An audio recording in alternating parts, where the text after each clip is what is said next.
আসসালামু আলাইকুম এভরিওয়ান। দুপুরে এই তীব্র গরমের মধ্যে আমরা আম ভর্তা মাখবো। তাই প্রথমে মরিচগুলো ভেজে নিলাম। আর এই যে দেখতেই পাচ্ছেন যে এগুলো হচ্ছে গাছের আম, নিজেদের গাছের আম। আর আম ভর্তা হয়তো বা চুরি করা আম দিয়ে নাকি বেশি মজা হয়, তো আমরা চুরি করি নাই, আমাদের নিজেদের গাছের আম।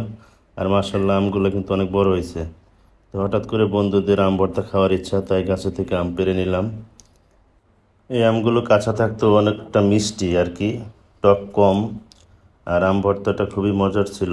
আর এই দুপুরবেলা গরমের ভিতরে আম ভর্তা যখনই আপনি খাবেন, অনেকটা ক্লান্তি দূর হবে।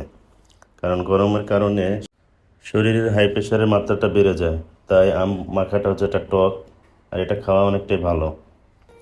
এই তো আম ভর্তা মাখা শুরু হয়ে গেছে, কিছুক্ষণ পরেই আম ভর্তা আমরা খাবো।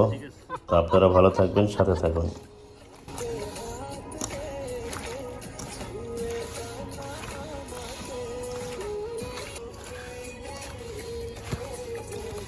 মরিচ কম হয়েছে।